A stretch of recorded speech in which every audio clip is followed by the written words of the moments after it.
Hello, darling. This is Freedom from Narc Free Formula. I wanted to just run through the 3 stages of the Narc Cycle. Starting off with, of course, the first stage, which is the Idealisation stage. This is where you may have heard the term love bombing. So most of us, when we start out with our narcissists, they weren't nasty or cruel blokes in the beginning. They were, they presented as being the what we were looking for in a man. So they're very good at that. This is the other thing to remember about narcissists. They're actually very good in the early stages of mirroring back to us what it is that we are looking for in a partner, what it is that we like about ourselves and our personalities. They also quite literally will mirror our any hobbies that we may have, the music that we're into, our lifestyle. So for example, when I first met my soon-to-be ex-narcissist, I am an alternative kind of person who is quite spiritual and into new age ways, and has interest in reading and writing and the arts and the environment. I'm an activist, and so when I met him, he mirrored all those things back to me, where in actual fact, now that I see him with his new supply, I see him acting out a different person who has none of those particular interests or qualities. For example, I value intelligence, whereas he's quite content to sit on a couch and do nothing all day with someone who can't string 2 sentences together. So that in itself is quite interesting, the extent of mirroring. I mean, it really is. It really shows you that narcissists do not have a sense of self. What they do is they construct a personality out of things that, people they've met along the way, from characters on television, scenes from a movie. They cobble all these things together to create a character, just like an actor would create for a movie role.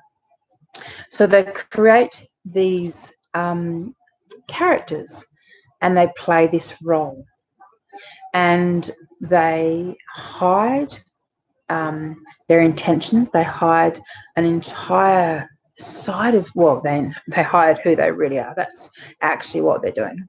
They're hiding their intentions and who they really are. They're keeping that well and truly under wraps.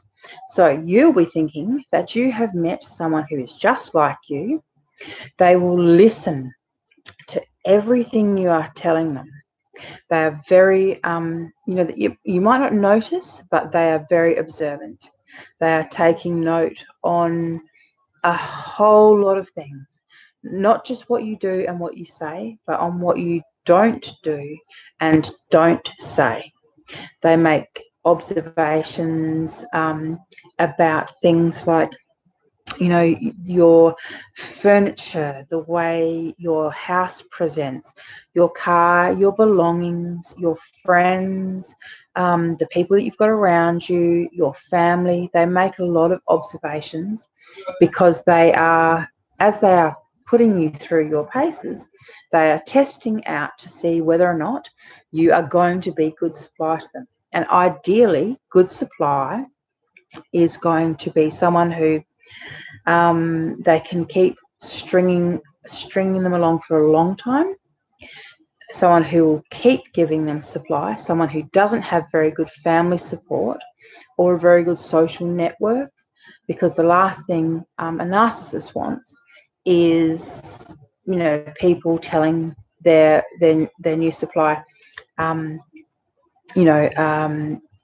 watch out, he's he's dangerous, or he's not a nice guy, or, you know, they don't want anyone getting involved or meddling, you know, when they are hunting, because that is essentially what they're doing. So they've lined you up, they've seen, they imagine what it is that they want from you. They have targeted you and kind of pulled you away from the herd, from your people. They've isolated you. They isolate you very quickly. They're doing this all through love, mind you. Well, when I say love, I don't actually mean love, real love. It's an act of love. You know, they use sex, romance, you know, intimate little gestures. They might use holidays away. They might do things for you, especially if you're a single mum, for example.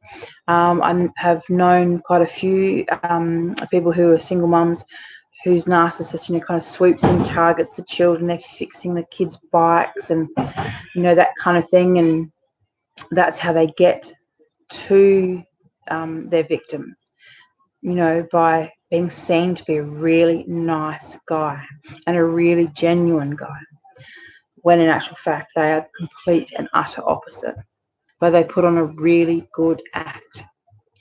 And this is what this idealization phase is all about. So they put you up on this pedestal. They are saying, and they can see your damage, they can see, you know, where you have low self-esteem or self-worth, and they will deliberately be saying to you, everyone, you know, things like this. For example, everyone treats you like you're stupid, but you are really smart. And so the stupid news supply is thinking to herself, oh my God, I know it. I knew I was really smart, right? That's the kind of thing that they do. They tell people what they want to hear. They find the places where people are damaged, and they will deliberately work on those kind of pain points. So they say, oh, you know, oh, you're so smart, and you're this, and you're that. And before the new victim or new spy, or whatever you want to call them, realizes, you know, they have been manipulated into giving the narcissist everything the narcissist wants. So, you know, this mirroring is a really powerful tool, because like most people, you know, we like ourselves. We are the way we are because, you know, we value that personality type. You know, so obviously, for example, if you're a vegan who's into world politics, well, you're going to also be interested in other vegans who are into world politics. And so when you've got one who's saying, I'm into this, and kind of leveling, I suppose, your enthusiasm and your manner, and, you know, they are so much like you, you're literally thinking to yourself, oh my God, I've never met anyone who is so in tune with me, who knows me so well. I could spend the rest of my life with this man. And then boom, that's what they need. That's all they need. Once they've got you moved in, or pregnant, or married, then, like, once they know that you want to be with them, you will do anything to keep it, you know, all good and sweet with them. That is when they can then commence the devaluation. And usually the idealization to devaluation stage can take as little as 3 months. I mean, I have heard of people keeping it together for longer, 6 months maximum, but normally there's been a few mask slips. And what I mean by that is the mask, I mean, quite literally a narcissist wears a mask, that, you know, their performance. They're putting on an act. They're saying, oh, this is who I am, but this is not who they are. Who they really are is the cruel and angry person who has, you know, who's either, who thinks they're better than anyone else, who thinks like they're pathologically envious of everything that anyone else has. They think they can do everything. This is the other quick, I'll just quickly touch on this, but this is quite bizarre, this kind of this thing where narcissists quite literally think they can just do anything that anyone else can. I remember when I was studying to learn how to create synthesized music, my ex all of a sudden thought that, and he actually said that he would release a rap album by the next year. And he said it with all sincerity. So 14 years later, I'm still waiting for him to actually complete a verse. But, you know, at the time that he said it, he kind of meant it. And it's quite bizarre, but that's what narcissists do. You know, they are pathologically envious of everyone. They don't realize that that certain things take skill, take time and effort, and you know, take practice and commitment, and all of those things are not narcissistic traits. Narc can't do any of those things. But what a narc is good at is what we were just talking about: idealization. It is the first stage of the relationship with a narcissist, and it will lead you straight to where they want you to be, which is quite literally putty in their hand, standing up there on your pedestal.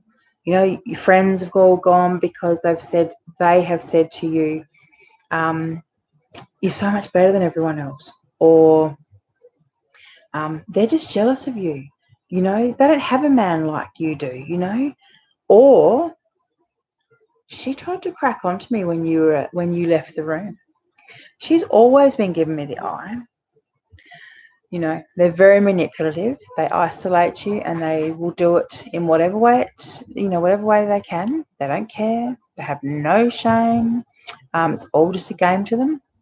So once they've gotten rid of your friends and family, and you've moved to a different town where you don't know anyone, you've given up your job or whatever, whatever kind of security and stability you had, they will get you to give all that up to be with them. And then once you're up there balancing on that pedestal way up high, looking at the view, thinking that you're queen muck and everything's fantastic, and looking at that beautiful future that they have just faked, that vision of the white picket fence or whatever the dream that you dream of, they're selling it.